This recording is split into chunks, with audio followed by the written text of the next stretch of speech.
Hello, everyone. Welcome to the best and worst of Walt Disney World. In today's episode, we're going to be talking about the best final rides at Walt Disney World. And to help me have this discussion, we've got Mr. Charles Boda. Hey, folks. Mr. Steve Porter. Hello. Mr. Craig Williams. Hello.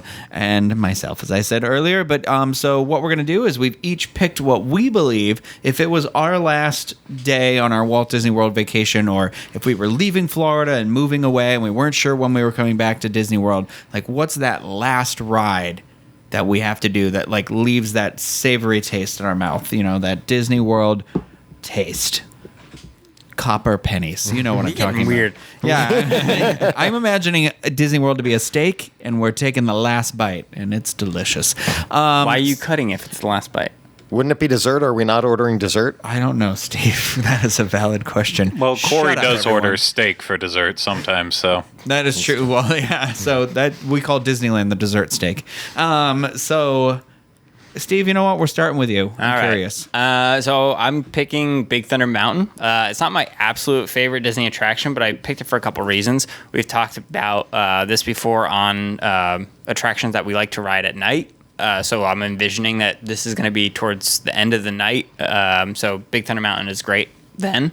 It's also located, this is kind of there's two reasons. One, it's also a longer line. So towards the end of the night, the wait time goes down. And if it is a long line, you can get right in there at, you know, if the park closes at 11, you can get in line at 10:59 and you don't have to worry about that.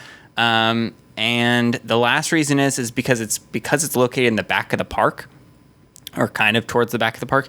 Once you get off the ride, you can kind of slowly walk out of the park and have those last couple minutes, rather than picking something closer to the front where you're going to be out of the park in, 10 minutes or whatever. You can kind of slowly make your way out and be somber as you pass by all the different lands.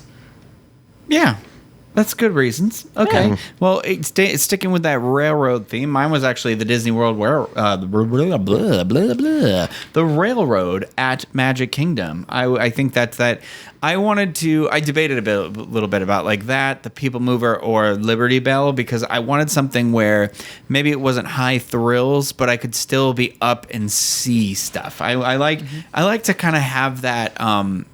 That sort of like lingering moment, where it's a little bit slower, but it's like I just get to look around and I kind of get to say like, yeah, like I experienced this, and for me, I if you know my history or not, I love trains, and I grew up in a railroad theme park, so that has like a what? I grew up in a railroad theme park. Your backstory is one. I did. I used to have a stick with a bandana, and that was my lunch was in it. Boxcar Rhino. You slept in the popcorn cart. Yeah, well, that's actually not true. So, but no. So it has that weird parallel to my life. So it's got that like it already pulls on my heartstrings a little bit. So I think like given the railroad one last like ride all the way through for me is kind of how I'd like to leave it.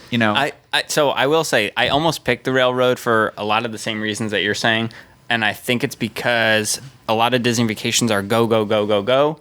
And you can use the railroad then to like kind of take it all in, and you can, you're not worrying about rushing anymore, and you kind of, have a long amount of time to just, let the vacation all come to you. Yeah, exactly. It gives you that moment of reflection. I feel like so. That's for me. What about you, Charles? Well, I almost picked both of yours because I finally rode the railroad for the first time recently. I'm pretty proud of that. But I went with the Mad Tea Party. Oh, because you want to throw up on your way out? No, because I wouldn't make it, like, for me, I wouldn't make it a point necessarily to hit it or interrupt any other thing that I'm doing. But, like, at night, just for a little bit of Disney, the thing that gets forgotten a lot is that is one of the most iconic attractions of all time. Like internationally, growing up, people hear about like teacups and riding the teacups and stuff, almost in a jokey sense, but it is very iconic. It is very Disney. It's not like overly fast-paced. It's a unique experience. It does make some people want to hurl, and that's fun. Like it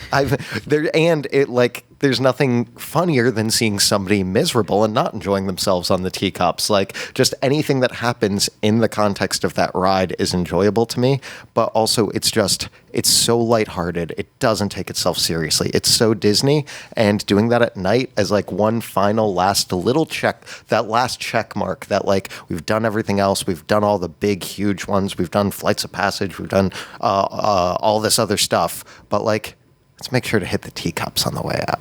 Like, I like that. That's okay. I can see that. What about you, Craig? What do you think is a good final ride to go out on? Well, I'm going to take this in a couple different directions. So first off, I have mentioned in the past on this show, and I think a couple other times random other places, like Astro Orbiter used to be one of my families. Like, that was our last thing we did. We would kind of always plan that our final night would be at Magic Kingdom, whether it was for extra hours or just being there, but try to end with Astro Orbiter at night. It's a perfect time to ride it. That's not how I feel anymore, but I'm going to talk about an honorable mention that I think all of us would agree on, and that's not necessarily a ride, but I think the ultimate end to any Disney vacation is having to see the fireworks one last time on your last night. Like, since that's not a ride, I'm going to play by the rules and not throw in Happily Ever After for that, but it's literally like, it's right in the name. It's Happily Ever After. You're going to finish it. Whether or not you prefer that to Wishes or whatever, that's a different case, but there is nothing more magical than watching Disney fireworks at night, especially if you can time it where you're not leaving for the airport at like 12 p.m. If you can have that one final day where you can end it by watching the fireworks, watching Tinkerbell fly down, the amazing projections, all of that, that is pretty much, I think, the ultimate, in my opinion. For ride, while you all have stayed in the Magic Kingdom, I'm going to venture off. Usually my last nights when we would travel as a family, they always ended in the Magic Kingdom. But if there was one ride that I wish could be always my last one to do, it is the ride that I still think is the best in Walt Disney World, and that's Tower of Terror. I still don't believe from start to finish that there's any attraction that thematically is better. And I know everyone has their own opinion. That's just mine on it, especially if we're talking Tower of Terror at night. Works in the daytime too, but at night, it's dark, it's ominous walking through that queue and going in the dilapidated hotel that's falling apart, all to having the thrills, having the doors open up and see the beautiful construction pit that is Hollywood Studios. There's so much to love about it. It is easily my favorite attraction. That's in the thrill side of things. Of course, I love my Country Bear jamborees and Tiki Room, but Country Bear would be a good one too. Yeah, that was also one that I think if I was ending at Magic Kingdom, ultimately that's probably what I would now do as my final one. But inevitably for me, I'm going to want it to be my favorite ride. It's the one that I do last, and that would be the thrill rides, Tower of Terror. Well, let me ask those of you who have said the Magic Kingdom here, and you can weigh in on this, Craig, too. If you had ended your day at Magic Kingdom, do you take the monorail or do you take the ferry to end it all? This sounds like you're going to kill yourself at the end of this. Yeah, like I didn't mean for it to get so dark. This has an air of finality. Like, if it's the last thing I ever do, we're locking you in a box, burying you underground after this. You're alive, but you can't come back out. Yeah.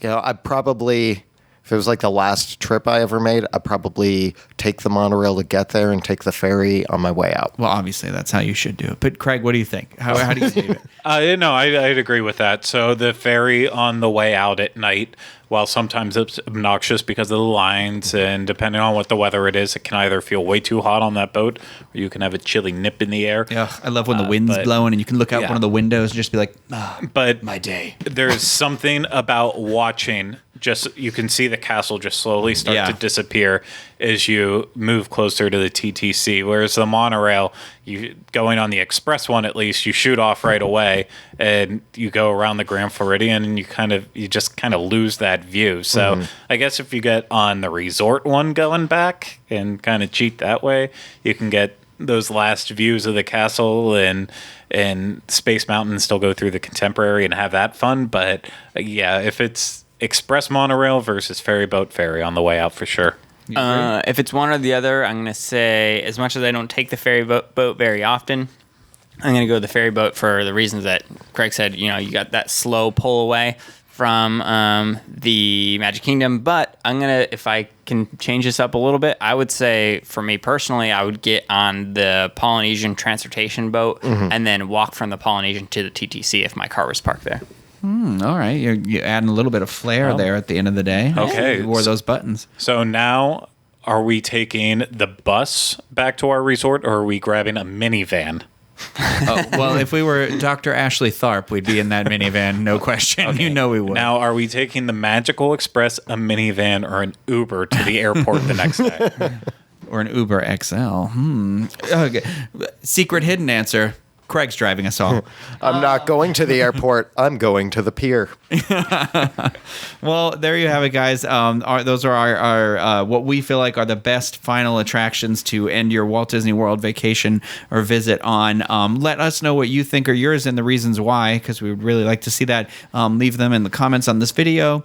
And like I always say, you know, feel free to like or subscribe to this the channel, and you'll get lots more of Disney World, Disneyland, Disney Cruise Line content, all that sort of stuff. Thank you guys for watching. Thank you guys for having this discussion. And that'll do it for this episode of The Best and Worst of Walt Disney World. We'll see you next time.